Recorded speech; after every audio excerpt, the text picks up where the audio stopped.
Welcome to the Saturday Slam and Jam here on the Athletic NBA Daily. On today's show, we're talking to Law Murray about the red hot Clippers. Kofie joins us to discuss his beloved Pistons, and then we will do some trivia. With me, as always, is my good friend Alex Speers. And Al, we're going to talk Clippers first. But let's get to our BetMGM line of the week, brought to you by BetMGM. The Clippers are currently minus 400 to win the series against the Nuggets. We're plus 310. I thought this would be a little bit better matchup than it has so far, but the Clippers seem to have the advantage. And to talk about the team that has the advantage, it's my good friend Law Murray from The Athletic. Law, what's up?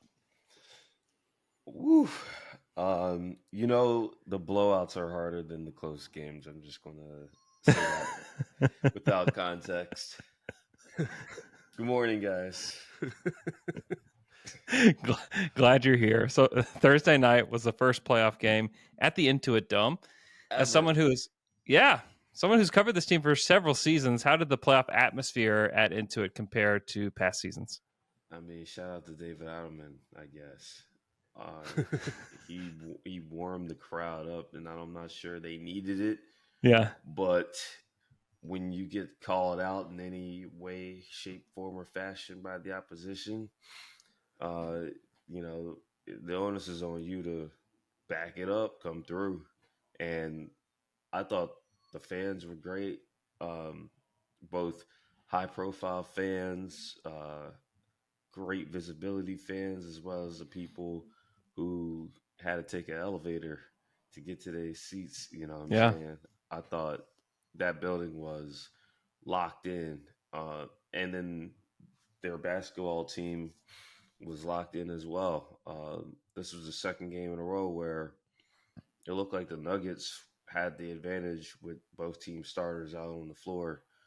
And I'm telling you, man, I mean, it was a quick turnaround from up 7 to down 7. That's where Denver found themselves in the second half of the first quarter.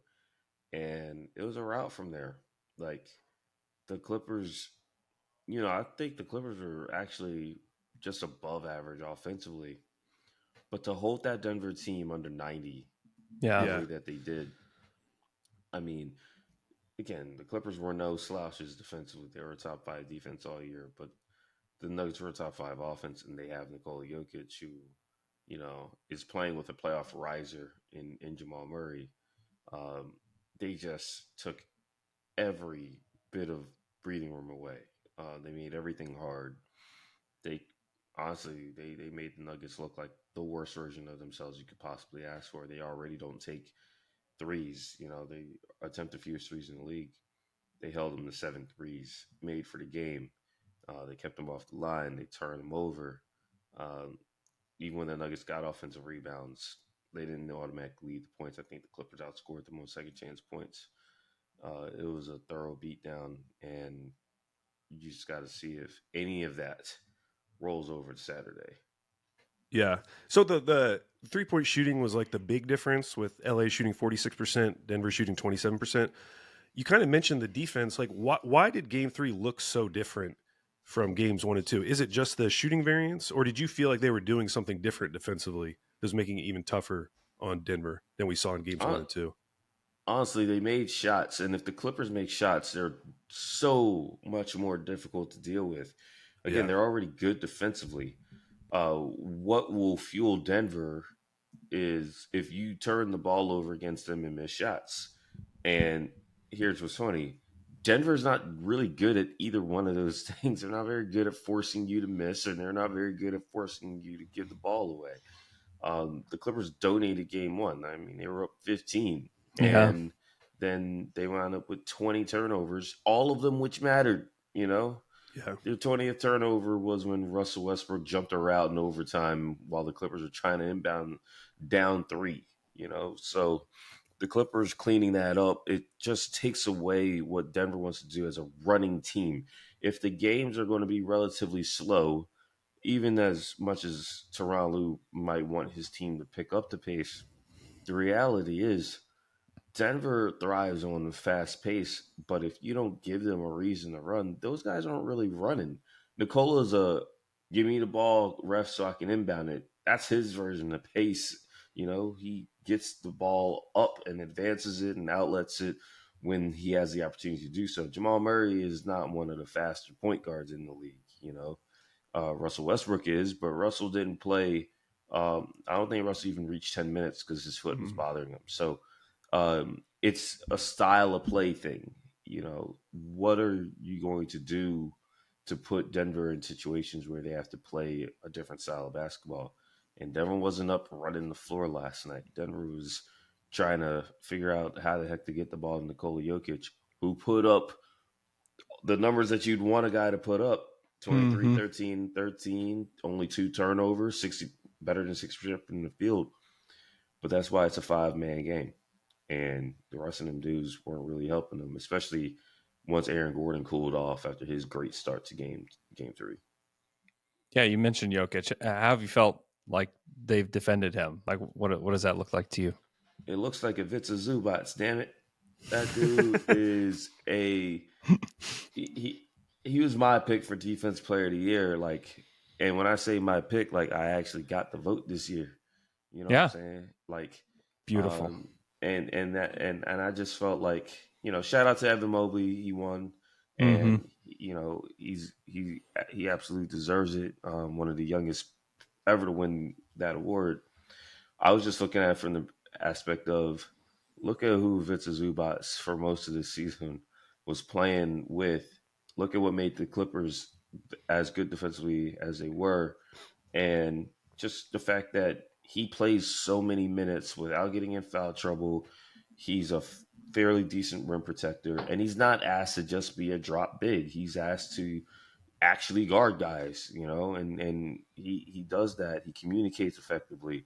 I thought the Clippers were just not on the same page in game 1. And if Nicola's going to score efficiently and find his teammates and pick you apart, that's usually a bad thing. Again, that's usually a bad thing in game 3, but Nicola's volume has been compromised in this series. He's not running these dudes over because, this isn't one of those bony little teams. This is the LA Clippers are a big team, and it starts with Zoo. Like, Zoo has played Nikola Jokic well for years. He absolutely should have played more in the bubble in 2020. That's one reason why Tyronn Lue is the head coach of the team now. This is just an opportunity for that dude of Vitsa Zubats to show everybody that he's capable of playing some of the best basketball at his position in the league. Everyone knows how good Nikola Jokic is. Not everybody understands and appreciates how good Zoo is. I want to ask you about their offense, because for a lot of this season, the offense was pretty middling. I think on cleaning the glass, they ranked 22nd through March 3rd. But then from March 4th on, they had the number 1 offense in the league. Is the story of their offense as simple as, well, Kawhi came back and he gradually got better and better? Or is there more to the story? I think a lot of it is that former Alex. Yeah. I'm trying to like mentally think about these dates, and March 4th may not have been James Harden dropping 50 points on the Pistons on the second night of the back-to-back with Kawhi out of the lineup. That's what started their great stretch to end the season, because they lost 6 out of 7 coming out of All-Star break. That's what put them in a spot where they had to play playoff basketball from the first week of March on. And yeah, it turns out that Kawhi Leonard playing like the best version of himself is going to greatly help your offense. And the reason why it helps your offense, Kawhi is a high floor player as well as a high ceiling player. So we see the high ceiling, right? He can get to his spots and score at will. But when I say high floor, he doesn't make mistakes while being a first option kind of player, a player who's got the ball in his hands a lot. And that helps a guy like James. Like, James still, I believe James turned the ball over more than any player in the league after the All-Star break. However, if he's the only dude turning the ball over at a high rate, you'll live with it. And that was the biggest difference between the Clippers that were bottom 10 in the league offensively through most of the first 70% of the season to the Clippers being one of the very best offenses in the league.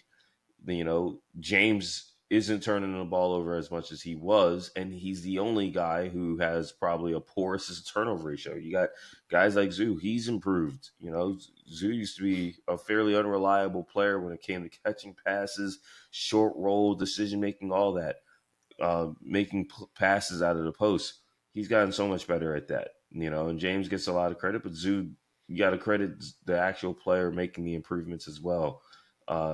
Chris Dunn as a starter next to James Harden, I mean, it just fits because now James doesn't have to worry about overhandling the basketball. Mm-hmm. Chris Dunn, he can, kind of caretake and get the ball over half court. James can come off a screen or post himself, situate himself at the elbow or something like that, and direct the offense that way. It's just they have complementary pieces that fit. They always had guys who can put the ball in the basket. The Clippers don't shoot a lot of threes either, like the Nuggets, the second fewest in the league, and the Clippers shoot the fewest catch and shoot threes in the league. The issue with that is if those dudes are catching and shooting, they're making those shots. They have complementary pieces around stars, and Kawhi is going to play like a star. And, I mean, it's just different, and I think teams have had to reconcile with that over most of the last 2 months. You've been around this Denver team a little bit. There's been rumors about there being beef between teammates in the locker room. They are struggling to kind of find their footing against the Clippers. What have you noticed just about the vibes around the Nuggets through these first few games? They're a championship team, but they're thin. I think this is what happens when you got guys who know how to win and know why they're not winning. They don't have enough guys. It's really as simple as that. Like, DeAndre Jordan is your backup center. Julian Strawther and Jalen Pickett are the last guys in your rotation. Peyton Watson is your most reliable backup big. Russell Westbrook is in year 17, and he's your sixth man. Yeah. And none of those guys that I mentioned are the kind of pieces that were playing when they won the title just 2 years ago. Bruce Brown watched the game in Denver, earlier this week. Says after the game, man, I miss playoff basketball. I bet you Bruce Brown don't miss that bag that he got as a result of playing playoff basketball. None of the dudes playing in Bruce Brown's stead are getting that bag. Yeah. Okay. Like maybe Christian Brown, and again, Christian was my MIP pick because it wasn't just volume, it was efficiency. He got better across the board. Now, most improved player does not mean most valuable player. It doesn't mean you or all of us. I just did tiers, right? I spent a whole week rolling that out.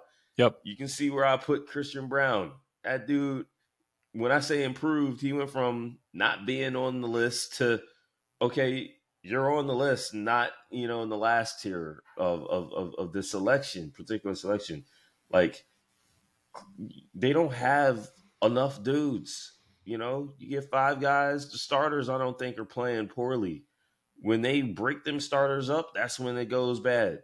And, everyone understands that things are great when, you're winning, when you're scoring, when guys are finding it easy. This is hard, and now you're traveling and losing, and the losses, you already saw your GM get replaced. You already saw your head coach get let go at a time. No one lets their head coach go, especially going into the playoffs. Like, it just means more when you feel the end of an era coming. Michael Malone was out here last year talking about they want to be like the Spurs, win every other year. And Michael not even there anymore, So it just hits different when your mortality as a unit is showing itself. And I think the Nuggets are just trying to deal with that. So the Clippers feel like a legit title contender now. They're peaking at the right time. Now that the offense is clicking, what are the weaknesses to target at this point? Like, what would you consider to be the weaknesses of this Clippers team?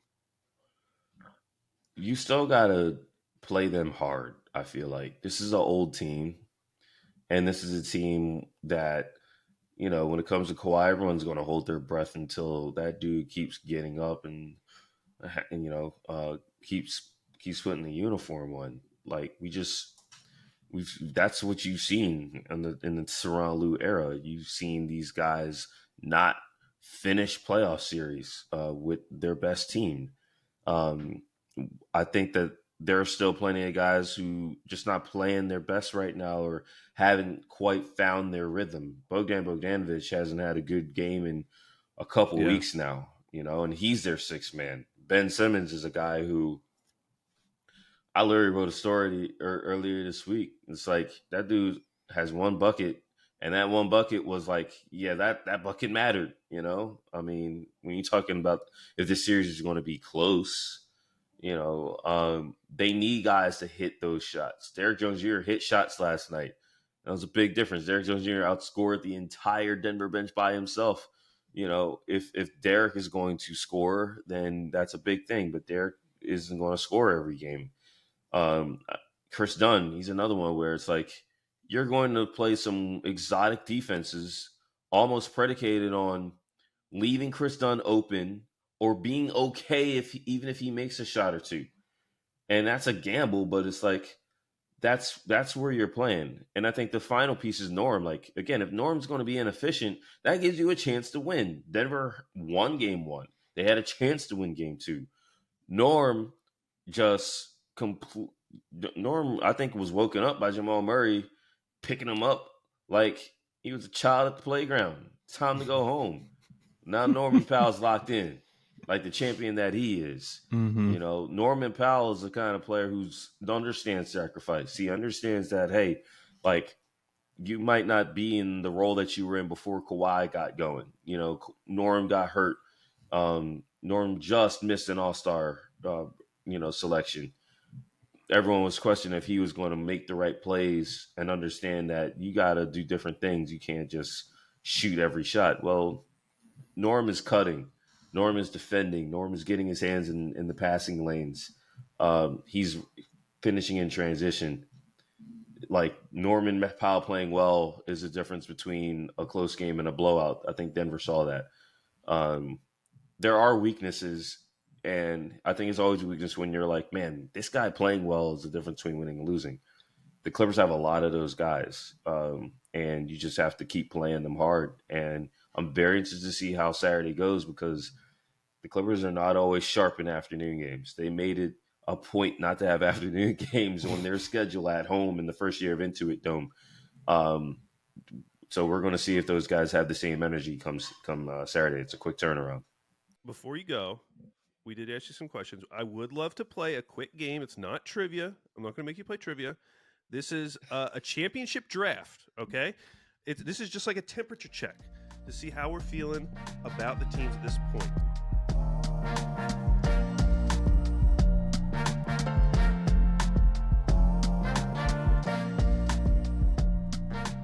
So you can see, if you're watching us on YouTube, you can see the results of last week. And I can tell you that was probably already going to change dramatically.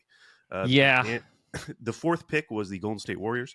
So how this works, Law, we're just going to do a snake draft, and I'm going to let you pick what position you draft from.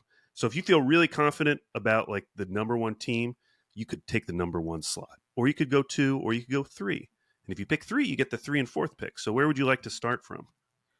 Oh, man, give me a number 1. Shoot. Okay. Come on, I like that. You talking to the MC of the power rank, you know what I'm saying? That's right. Shout out to my editors for not having me do that during the playoffs, by the way. And Andrew, since last week you did 2, I'll put you at 3 this week. And Okay. I'll be at 2. So, Law, who is your pick, your favorite for the title as of right now? Oklahoma City Thunder. That's been the case since October. Wow. Even after that game against Memphis. I know they won, but what a disgusting game. They won. That was an impressive win. Like, you 2-0 on the road.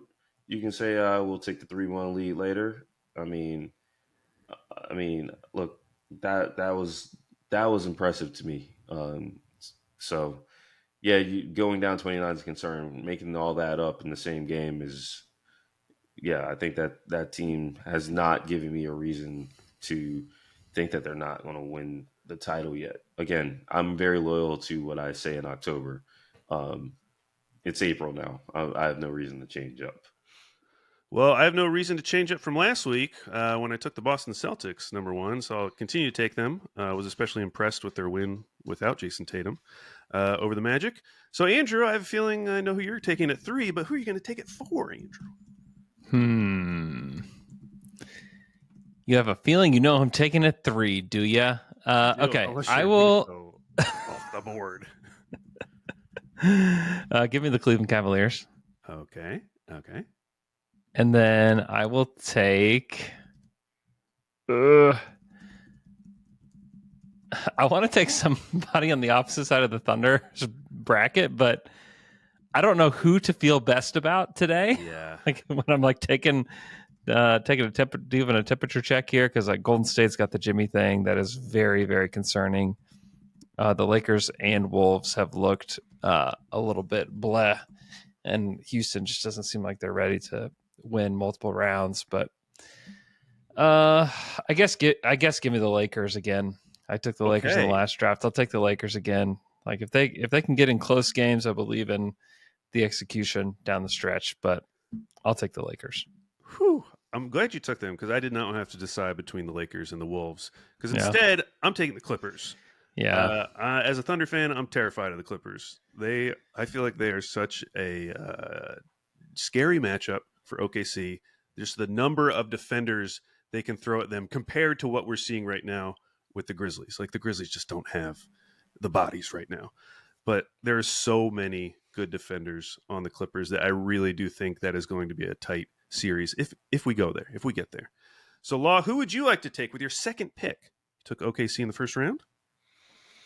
Man, it's slim pickings at this point, as far as I'm concerned. I'm going to split the difference here.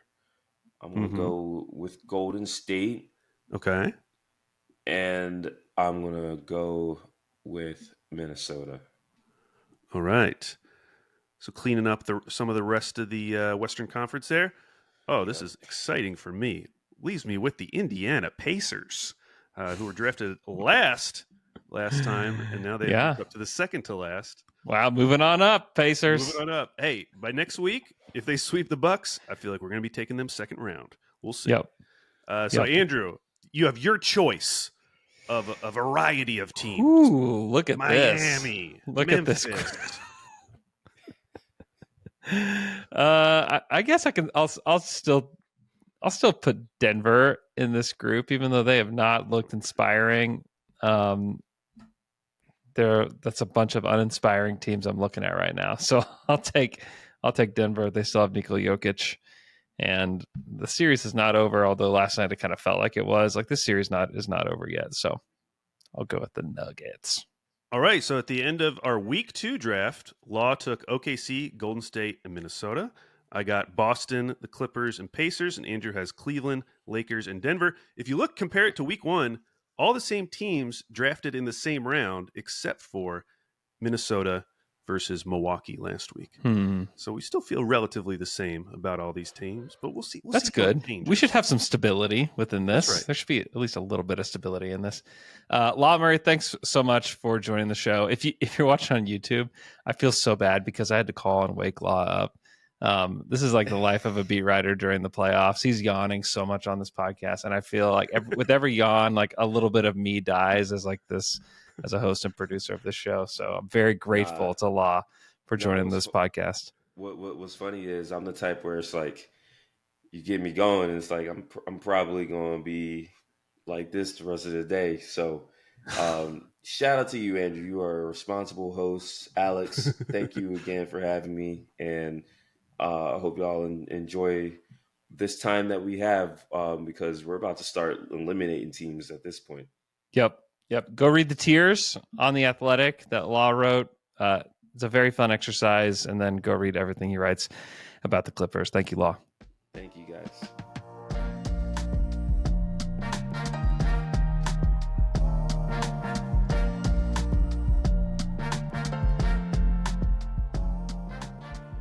All right, Andrew, our next guest is an NBA content creator. You can find him on YouTube at KofieWhy, KofieWhy, where he is currently closing in on 100,000 subscribers. More importantly, he is a Detroit Pistons fan. Welcome to Slam and Jam, Kofie. Thank you for being here. Thank you so much for having me. I appreciate it. Yeah. I've been excited about this all week, and I want to hear your response about this specifically. Rewinding to Game 2, what was it like watching the Pistons get their first playoff win? George Bush was in office, man. That's That's what we've been saying. We were like, I was like, oh, it was the George Bush era, like George Bush era hoops, bro. That just like, doesn't even make sense. Like TV wasn't 480p. I was about to go to high school, I think. Like a lot has happened since that, right? So bizarre. And the thing is that we had made the playoffs since, but then we just got swept. You know, Yeah. it was like the Bucks, or we weren't getting a game off of the LeBron Cavs. Like it was those things where it's like we're happy to make the playoffs, but like, what are we doing here? So yesterday it was so cool. I mean, sorry, Game 2 was so awesome because it was seeing this team like grow up. This is what the entire season's been about. This team has grown up. They've developed great habits, unlike the year before, and seeing it all culminate into stealing a game on the road in that environment was just an absolute scene. And it was a long time coming for Pistons fans, because there are some Pistons fans that are new to, they weren't around for the 2004 finals. You know, some Pistons fans, you know, get into basketball, you become a Pistons fan, you can hear about the history, but you've never really experienced it. So I think that it was just a big moment for a generation of Pistons fans, old and new, for sure. So looking back at the first 3 games of the series, is there anything that surprised you compared to how you thought the series might play out? I think for me, the thing is that we played the Knicks very well in the regular season, but that's not something that I can just like say it translates over and be like, okay, yeah, we looked very good against the Knicks in the regular season. But the thing is that for the first 2 games, I was like, oh, okay, we not only look like we belong here, we actually have looked like the better team for, I think, a majority of the quarters, right? Then you have the Cameron Payne 21-0 run that I could not believe, but that's just the game of basketball in terms of fact where like it is a game of runs, and they learned from it in Game 2. Game 3, I think, is the first game in the series where Detroit did not look like the better team for the entire game, and then they had to play catch up because the Knicks made some very, very good adjustments. So I think with this series is that it's actually a series, which is cool, you know, because last time we made the playoffs, it wasn't a series at all. So this has been a really fun environment to just witness, watch, and be like, I remember this is Detroit playoff basketball. And LCA was super loud, and that is something that, you know, I haven't heard that amount of noise in that arena for a while, so it was good to get back to that. So I want to know about what you think about Jalen Duren, because last season it felt like some of the fan bases were starting to turn on him, and like league wide, people were just kind of turning on him as well. And just kind of worried about his long-term outlook. But he's been a lot better this season, has some nice moments. You know, he put up 16, 8, and 3 in Game 3. Where are you at with Jalen Duren right now? I think it's been a delightful surprise compared to last year. Last year, I know he had the ankle injury, so I know that protecting the rim was kind of also the rim wasn't really worth protecting when we were down like by 10 or 20 points like every game, you know what I'm saying? So I feel like it's one of those things where this year there's more motivation to play harder, if that makes sense. I don't know. Maybe it's like, oh, we're in more games. I have the number 1 alley-oop duo in the league. I get the ball on offense. Maybe like you know that if I help protect the rim and run the floor, I get more opportunities on the offensive end. So it's one of those things where I feel like he seems more motivated this season, and I feel like that is definitely probably in part to JB Bickerstaff and his just overriding the entire culture. And I think that also probably is just the vets that we've gotten, whether it's Tobias Harris, Malik Beasley, and then even Schroeder in the offseason. Schroeder mid-season, in terms of the fact that these are players that have embraced being in Detroit and want to actually train and mentor these young guys, which is not something that I got a read off of last year. Last year, it felt like all the vets were being like, okay, I can't wait to get traded to a playoff contender. That's what the vibe kind of felt like, where it was just like, yeah, I'm putting up these stats, but I won't be here by the trade deadline. But this year it's totally flipped. And I feel like Jalen Duren and all the young guys have really benefited from that for sure. So looking ahead to game 4, game 3, another close competitive game. They come up just a little bit short at the end, 118-116. You mentioned that the Knicks had made some adjustments. Like, what would you like to see as a Pistons fan? Is there anything specific you'd like to see from the Pistons going into game 4? I feel like it just hinges on Isaiah Stewart being back. I know that I feel like these couple of games have shown how important Isaiah Stewart is and what he brings to the table. I think he's one of the best rim protecting bigs in the league, especially among the backup centers. And I feel like he is our best hope in guarding Karl-Anthony Towns. Because again, Karl-Anthony Towns, when he's on, he's on. But so Jalen Duren does have I think he does struggle guarding stretch bigs in terms of the fact where if he's too far away from the basket, he doesn't want to over contest and get in foul trouble because he knows how important he is. But Isaiah Stewart is probably our best Karl-Anthony Towns defender. And Tobias Harris has done the best that he can against Karl-Anthony Towns. But the foul trouble that happened yesterday, the foul trouble that happened in game 2, it's kind of hard to, because we don't have that many bodies we can throw at Towns. And the Knicks played more balanced basketball yesterday.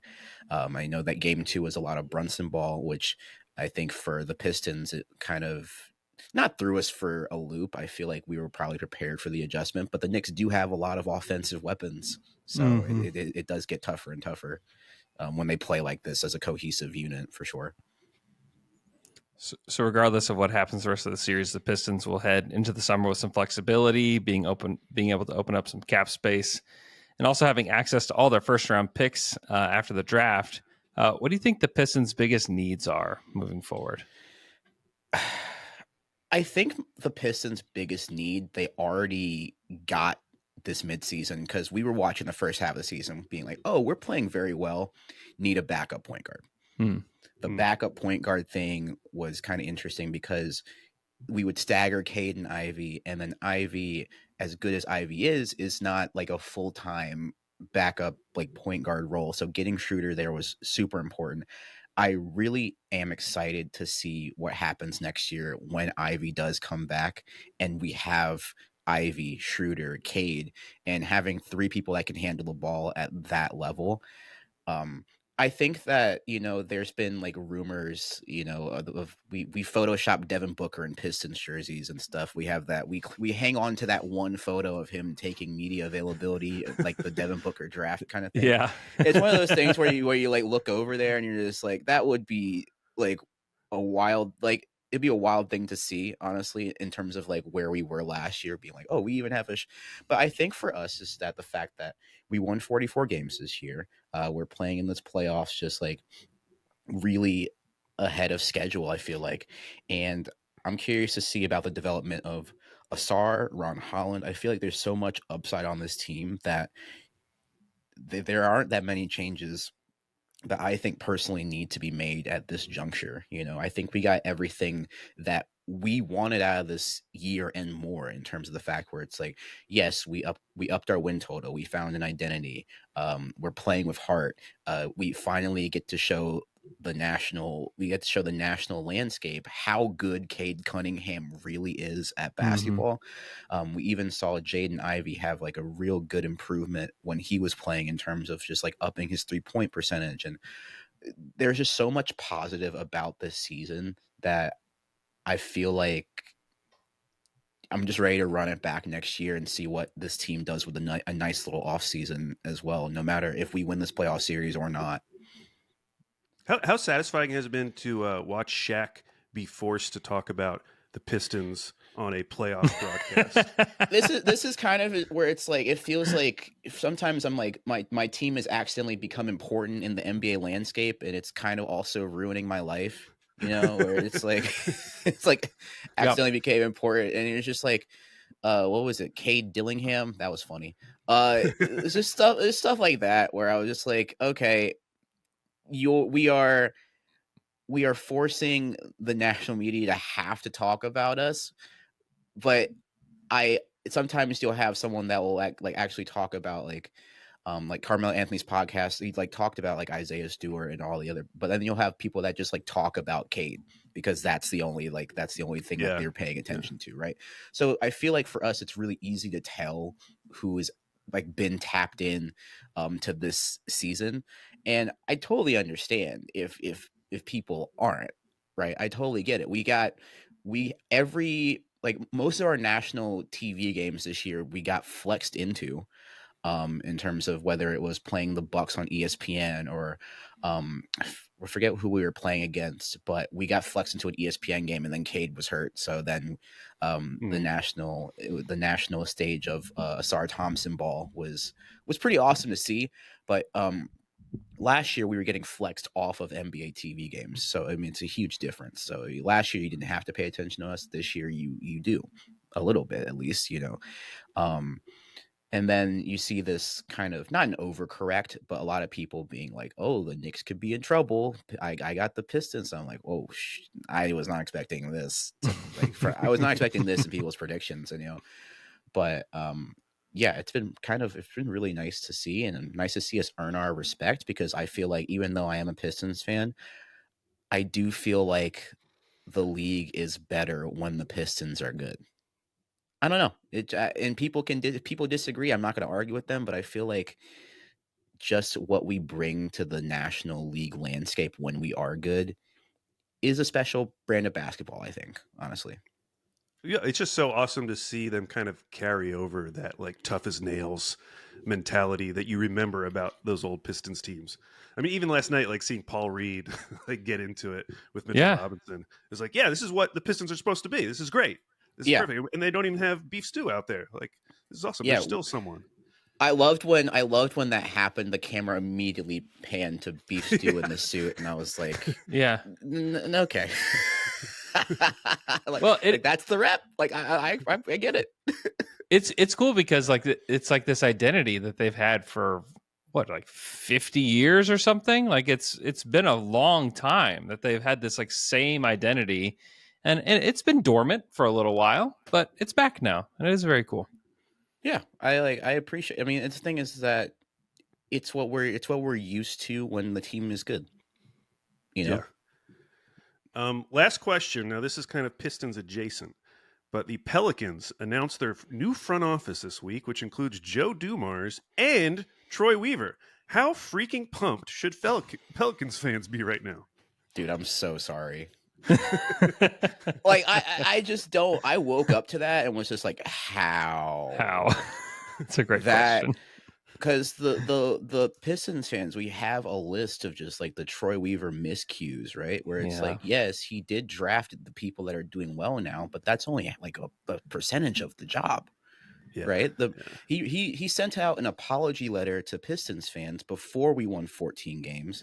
And then the apology letter was I'm going to do better. And then that offseason, the only free agent gets I think we got were Monty Morris and Joe Harris. And Monty Morris played 6 games because he was super hurt. And then Joe Harris was also hurt. And then I think retired this after the season or something. It was something where I was like, okay, this is a guy that I feel like I feel like in his head he takes these big swings, but then they're just not, right? And then we have so many other deals where it's the Wiseman trade, just so many other aspects of that era where it was just yes, you drafted Cade, it felt but that's a layup, right? It feels like often a lot of these things where the good is just I felt that feels pretty simple stuff, but then the stuff that separates the bad GMs from the good GMs, it just never clicked over here. So I don't know what Pelicans fans are in for, bro, but I'm gonna be tuned in because it's very fascinating. You know, it's like the fascinating thing where it was like, yes, Troy Weaver just loves centers. Like it's like, okay, we figured that out, and we're just like, that's cool. And then, yeah, man, I don't know. There's just a lot. There's a lot. It's hard to document, man. I've been thinking about Troy lately because we're Thunder fans watching the Grizzlies, and just every game remembering that Marvin Bagley is on that team and is getting first quarter minutes in a playoff game in 2025. His buy low strategy, I totally understood. Like I totally understood, like being like, oh hey, you were a top five potential prospect that didn't work out here. We can try it out here. And then I think he just like kept doing that over and over again to a point where like nobody was helping each other. Like it was Wiseman and Bagley on the bench. Yeah. Right. Yeah, and it just felt like there were too many what's the word? Too many passion projects on those Pistons teams, honestly. So yeah. Well, Kofie, thank you for answering all of our Pistons questions. But it is now time to play Andrew versus the Beat, our weekly trivia show where Andrew goes head-to-head against an NBA beat writer, or in this case, Kofie.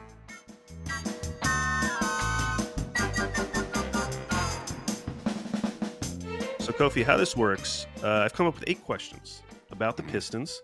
You're going to give me a number between 1 and 8. It'll correspond to a question. If you get it right, you'll get at least 2 points. If you get it wrong, Andrew will have a chance to steal for 1, and then we'll go back and forth until all the questions have been asked and answered. So to start us off, I just need a number between 1 and 8. Okay, give me 7. Question number 7. The Pistons took 36.1% of their shots from 3 this season. The only time they've taken a higher percentage of their shots from 3 was the 2018-19 season, when 36.6% of their attempts were from deep. Who led the Pistons in total three-pointers made that season? So 2018-19 season. Welcome to Slam and Jam, Kofie. Welcome to Slam and Jam. Holy crap. Oh my goodness. Oh my god, this is some dark stuff. Some dark stuff. 2018-19. I don't think it's Tobias. Maybe Reggie was there. Ugh. Some doldrums hoops right there. It's not. Could be Blake. That's crazy. I'm gonna go with Reggie Jackson. I forget if he was on the team or not. He was on the team. Unfortunately, that is not the correct answer. Andrew, do you have any guesses? I will go with Blake Griffin. Andrew, that is correct. It was Blake Griffin. Kofie, you cannot hand deliver me answers, okay? Got to learn from that one. My fault. All right, Andrew. Number 1. Question number 1. There were 14 two-man lineups that played at least 900 minutes together for the Pistons this season. Who were the 2 players in the best of those two-man lineups with a plus 8.1 net rating? Now, you get 1 point per correct name, so you don't have to get them both. But if you answer the first name you give me, if it's wrong, we're going to Kofie. So this is the best two-man lineup on the Pistons, playing a good amount of minutes. Who was in that lineup? I'll give you a very uncomplicated answer and just say Cade and Duran. Andrew, that is incorrect. Kofie, you have a chance to steal here. I'm gonna go. I feel like because our defense is so good when he's in the lineup, I'm gonna go Cade and Nassar.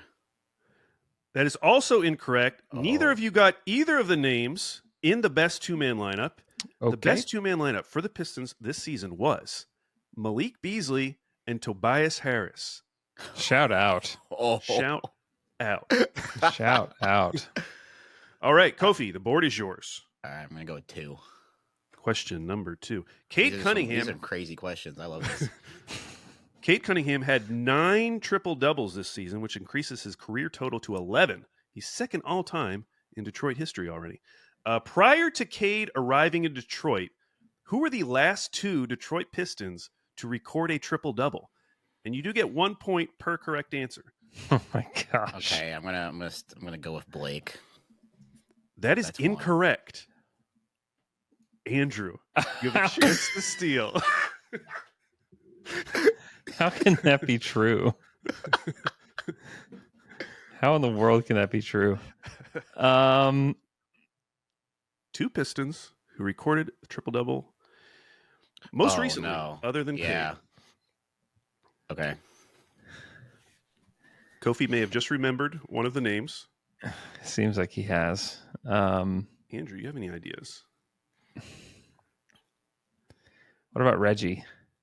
That is also incorrect. Kofie, who was the name that suddenly popped in your head? I was just like, dude, we've had such a revolving door of players. All right, now one of these players he got 2 triple doubles. Once upon a time,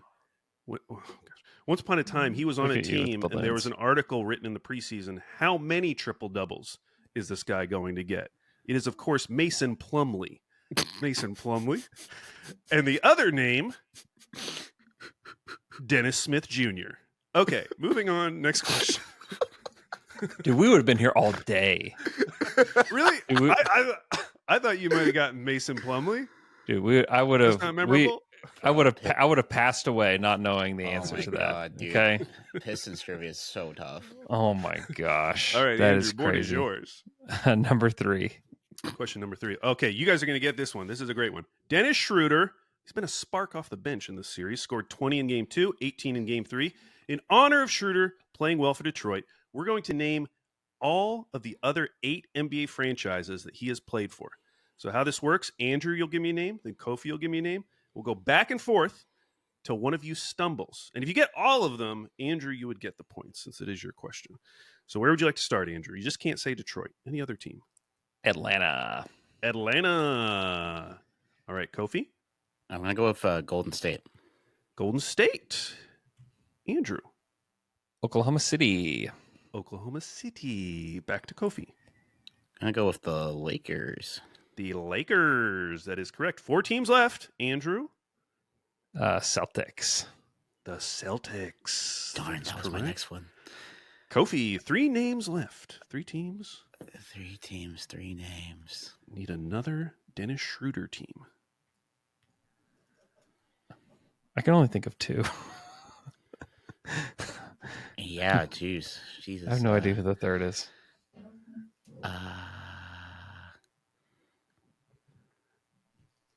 Nets? The Nets. That is correct. Okay.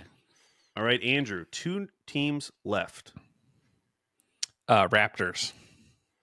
That is correct. Kofie, can you get the last name? I realize if Kofie does get this, he should get a point since it is the last. That's not what you said. I know, but that's not what now that I'm realizing it's an odd or an even number, Kofie, do you know what the last team is? The last team. God, I just did a. There's no way. No, I'm trying to imagine these. Doing all the photoshops in your head? Yeah, I actually am. Yeah. Oh, there's no way. No. Mm-mm. Mm-mm. I'm gonna be wrong and say Pacers. Okay, that was wrong. The other team, Andrew, did you remember it at any point? No. I did not remember this one. The Houston Rockets. What? When did that happen? I have no recollection of him playing for Houston. All right. Let me make sure that's right. And I did. Is this the Houston? Is that the bubble? This was he played 15 games for them in 21-22. It was actually the same season he played for Boston. So when they were bad. Yes. He was all over the place. That's wild. That is wild to me. Wow. Congratulations, Andrew, on getting that question correct. Wow. Kofie, board is yours. Let's go number 4. Number 4. This is a great question, if I may say so myself. Malik Beasley played in all 82 games this season. In how many of those games did he not hit a 3-pointer? Now, before you answer, you get to choose who answers first. You can make Andrew answer first, and then you go higher or lower, or you can answer first, and then Andrew would go higher or lower. If either of you got it exactly correct, you would get a bonus point. So there's some risk if you let Andrew answer. So the number of games this season where Beasley did not hit a 3-pointer. I'm going to pass to Andrew, actually. All right, Andrew, you get to set the bar. How many games do you think Malik Beasley did not hit a three-pointer, and he did play all 82?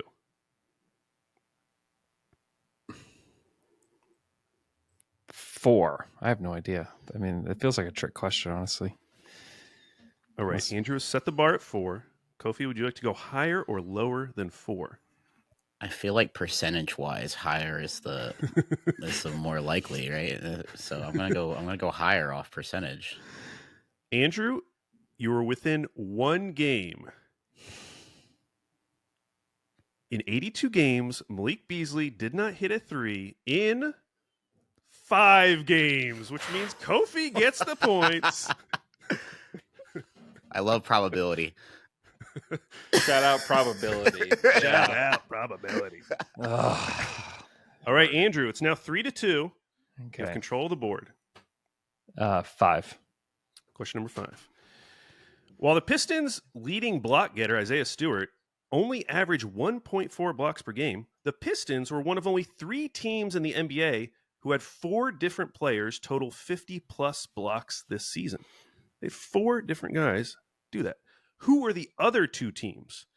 Now you get 1 point per correct answer. So this has to be an NBA team who had 4 players. 4 players 50-plus blocks. 50-plus blocks. 50 blocks. God.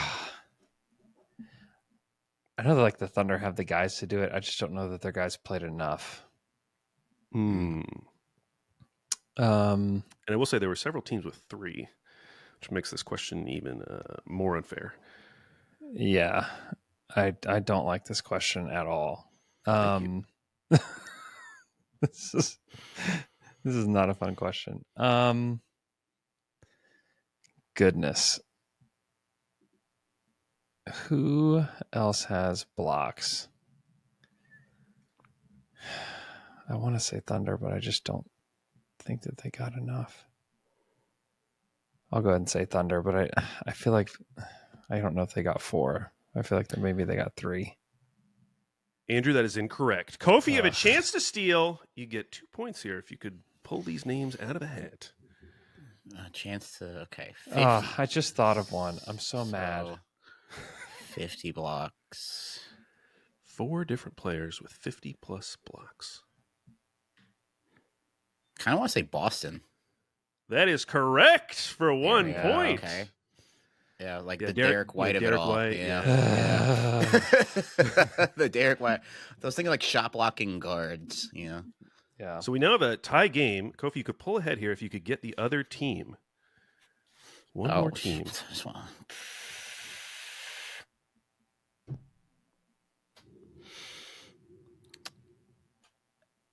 Part of me wants to say Houston. Thinking like the Thompson twins. I'm gonna say Houston here. That is incorrect. The other Oof. team, Andrew, any guesses? Minnesota. Or- Minnesota. It was Minnesota. It was Minnesota. Yeah, that's a good. Okay, that's good. All right. It is a tie game. 2 questions remaining. Kofie, you have control of the board. Would you like 6 or 8? Let's go with number 6. I feel like 8's like a final boss question.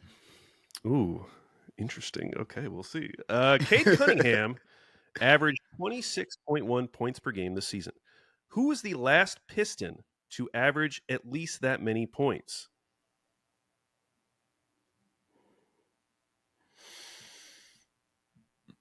Can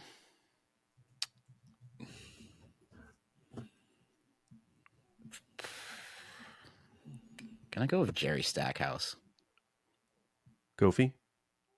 That is correct for 2 points. Wow. And Kofie has taken a commanding lead going into the final question. But Andrew, you have first dibs on this question, and it is a question where 3 points are available.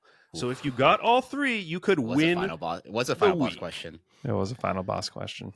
All right, here we go. Ready? Okay. The last time the Pistons were in the playoffs was a 5-game series against the Bucks in 2019.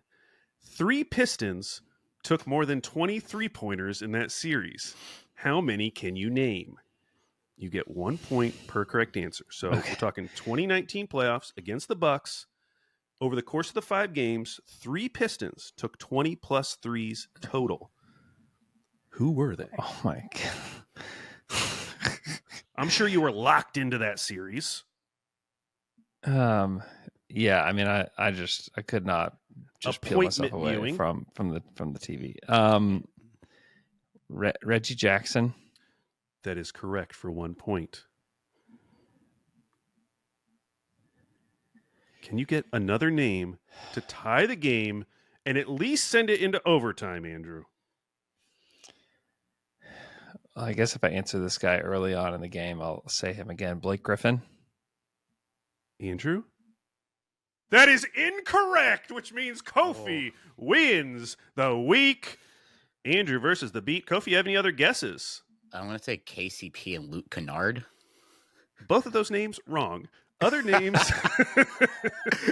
The Thon Maker was in there, like starting.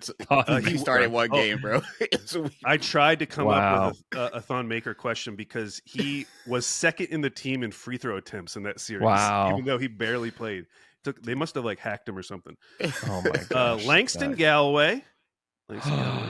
Oh. And Wayne Ellington. Wayne Ellington. Okay, Wayne Ellington. Ellington. Dang. So final score, Kofie 5, Andrew 4. Congrats Oh. Kofie, on winning Andrew versus the beat. God, the Oh my God. Minnesota Timberwolves.